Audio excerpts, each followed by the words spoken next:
Reclaiming Hagia Sophia plays well with the Turkish leader's base and distracts from the economic damage done by COVID-19. But many in the international community say it belongs to humanity and should have been left unchanged. US President Donald Trump has commuted the sentence of longtime friend and advisor Roger Stone just days before he was due to report to a federal prison. The 67-year-old was convicted and sentenced to 3 years jail for lying to Congress, obstruction and witness tampering. Thank you, Mr. President. Thank you for giving me the offer. Thank you for saving my life. Now, the White House issued a statement saying that Stone was a victim of the Russia hoax and treated unfairly. The commuting of the sentence does not erase Stone's conviction, but protects him from serving prison time. Australia is facing an unparalleled era of cybersecurity threats, with criminals using COVID-19 as a pretense to trick their way into access. Prime Minister Scott Morrison has also warned Australians to be on the lookout for attacks from state-based hackers. The ABC was granted rare access to the nation's front line of defence, the Australian Cybersecurity Centre in Canberra. Here's ABC technology reporter Ariel Bogle. It might look like an ordinary office, but these analysts are on the hunt for cybersecurity threats targeting Australia. Defence is always the best offence. To the extent that we can encourage and help Australians lift their defences. The COVID-19 pandemic is keeping the team busy. We've seen COVID-19 themed phishing campaigns trying to attract people to click a link related to the stimulus measures, government stimulus measures. Analysts here collect intelligence about everything from scam emails to malicious software. Another area that we're focusing at the moment is remote access Trojans, and remote access Trojans are tools that criminals use to gain access to your system. The strategies cybercriminals use are sophisticated and constantly changing, so analysts here need to be one step ahead. This table is used to simulate how authorities might fight an urban cyber attack. The flashing lights and miniature traffic lights show how power grids and water services could be sabotaged. As malicious cyber activity increases in frequency and scale, the government says it plans to beef up Australia's defensive capabilities online. That plan includes $470 million for 500 new jobs at the Australian Signals Directorate, where the centre is located. You might be part of a team that's doing data analytics. You might be part of a team that's pulling apart a piece of ransomware. You might be part of a team that's moving interstate to go and assist a hospital or a bank or some other form of industry restore its tech and get back up on its feet. That is, if those new employees can pass the cybersecurity agency's rigorous background checks. Ariel Bogle, ABC News. Some areas of New South Wales have seen drought-breaking rain, allowing some normality to return to their winter cropping rotations. But that's not the case in the Monaro region to Canberra South, where many farmers say the area is worse off than it's been in generations. Some have changed the way they operate altogether. Dean Lynch has never seen his 4,000-acre farm so dry. Where we are here now, this time of the year, we'd actually be underwater. A fifth-generation farmer on the Monaro, he's had to send his cattle to other parts of New South Wales where it has rained. We've seen plenty of dry times in the past. You know, this time, in the winter time, we do get usually some rain and snowfall, but currently it hasn't been happening. If the drought doesn't break soon, he's going to have to make some difficult decisions. We need some rain probably in the next probably 4 to 8 weeks to get a spring. If we don't get a spring, we'll be a bit problematic. Lake Jindabyne is a Snowy Mountains landmark, but regular winter visitors will have noticed a drop in its level. So the lake is probably the lowest I've ever seen it, so we haven't had the rainfall fully into the lake. Julie Schofield is an accountant, representing many farms in the region, including her own. She knows just how tough it's been on farmers in the Monaro, but is confident they'll survive. I've been down here for 22 years and this is probably the worst I've seen it. But, you know, the Monaro are very, very resilient farmers, and it won't be the last drought we see. The levels are way down on the reeds. In the Rocky Plain, Peter Cottrell had to find a way to run a trout farm in a drought. We endeavour to recycle 100% of our water so we're not wasting any at all, and we only pump during the day when there's sufficient light for a solar system. But he doesn't pump water, he pumps air. Most of the trout farms have gone broke from pumping water around because a litre of water weighs a kilo, so using a lot of pumping. So we've changed that we pump a lot of air around, which is what they're really after. Aeration systems help oxygenate ponds, regulating the temperature and keeping the water cool during hot, dry periods. Water levels are so down, we can actually stop water movement if we need to, because it is winter, and manage that again through the aeration systems because, well, the water is such a limited resource. The capacity of his dam is down by about 150 million litres. An unwelcome sight farmers in this region are getting used to. Isaac Naruzi, ABC News.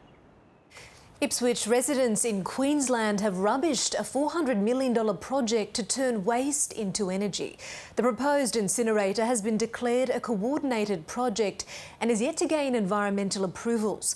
Some in the community fear that it's hazardous for their health. While the message for consumers is to reuse, recycle, repurpose and remanufacture, when all is done, some waste still remains destined for landfill. In Ipswich, German company Remondis wants to build an incinerator which could process 500,000 tonnes of waste a year to create enough energy to power 50,000 homes. But this proposal doesn't wash with many in the region. It is a danger to the health of the people in Ipswich. Scientific data from around the world has shown that waste incineration is not good for human health. They say it will negatively impact residents and open the door to more waste industry players. The reputation of Ipswich as the dump capital of Australia, we've had enough of that. We believe that it's time for other places to shoulder the burden and manage their own waste. A former member staunchly opposed to more waste projects. We're sick of it. As a community, we need to vote for our own health and our own environment. Residents are looking for further assurances from their new member. It does not mean that it has any kind of endorsement from the state government. The proposal needs to stack up under the most rigorous assessment process available under Queensland law. In Europe, waste-to-energy incinerators are popular, but they've faced criticism for creating an industry that's too reliant on rubbish and could actually deprioritise recycling. At home, the ACT government has issued a blanket ban against them, while the large-scale project earmarked for Western Sydney was knocked back after facing stiff opposition.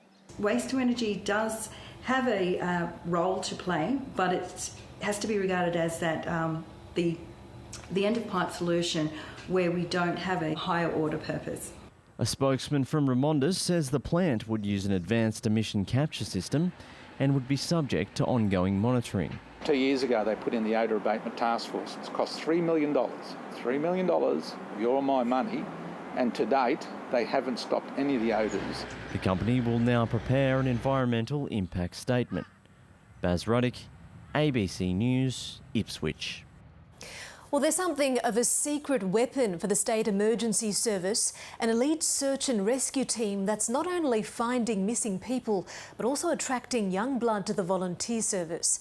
The SES K9 unit, based in South Australia's Riverland, is winning awards and respect. Harness the power of a search dog and it's said they'll do the work of 40 people.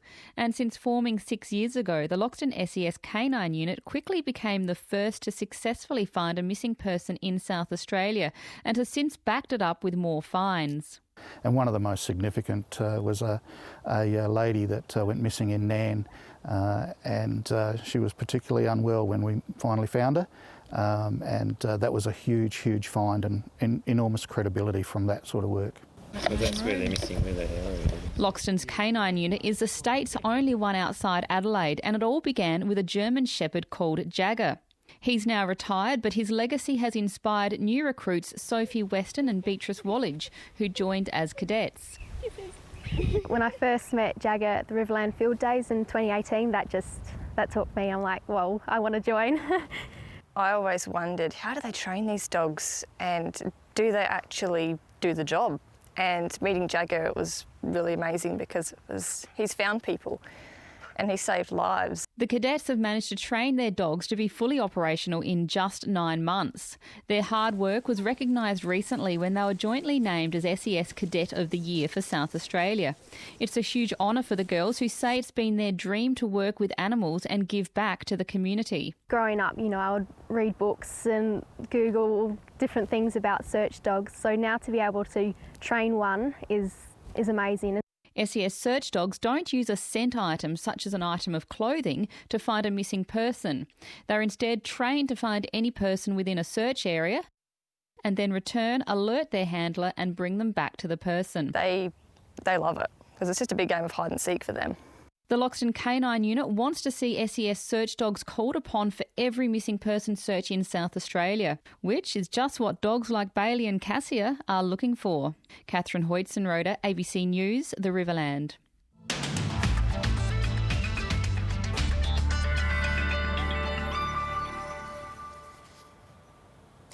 Let's take a look at the satellite. A low cold front crossing South Australia, southwest New South Wales, Victoria and Tasmania is generating showers and storms, while a trough over southern Queensland and New South Wales is triggering showers. Onshore winds are bringing sprinkles of rain to eastern Queensland. Let's take a look around the country for tomorrow next. There'll be late showers in southeast Queensland. It'll be mostly sunny though across the rest of the state. There'll be showers and storms across New South Wales and the ACT. There'll be snow on the Alps. In Victoria, patchy morning fog and isolated showers are expected with the chance of thunderstorms and small hail. Turning to Tasmania, where it'll be mostly cold and sunny, there'll be fog in the southeast with showers expected in the northeast of the state. A cold morning ahead for South Australia, showers expected in the north. In Western Australia, it's expected to be sunny and cool in the south and warm in the north. And a sunny day is in store for the Northern Territory with a top there of 33 degrees. Let's look ahead to Monday's forecast for our capital cities. Late showers in Brisbane and for most of the day in Sydney. Heavy rain in Canberra, a possible shower in Melbourne, mostly sunny in Hobart and Adelaide, a possible thunderstorm in Perth and a sunny day for Darwin. Well, you are very much up to date here with ABC News. I'm Mariam Saab. Thanks for your company. We'll be back with another update at the top of the next hour. Join us then.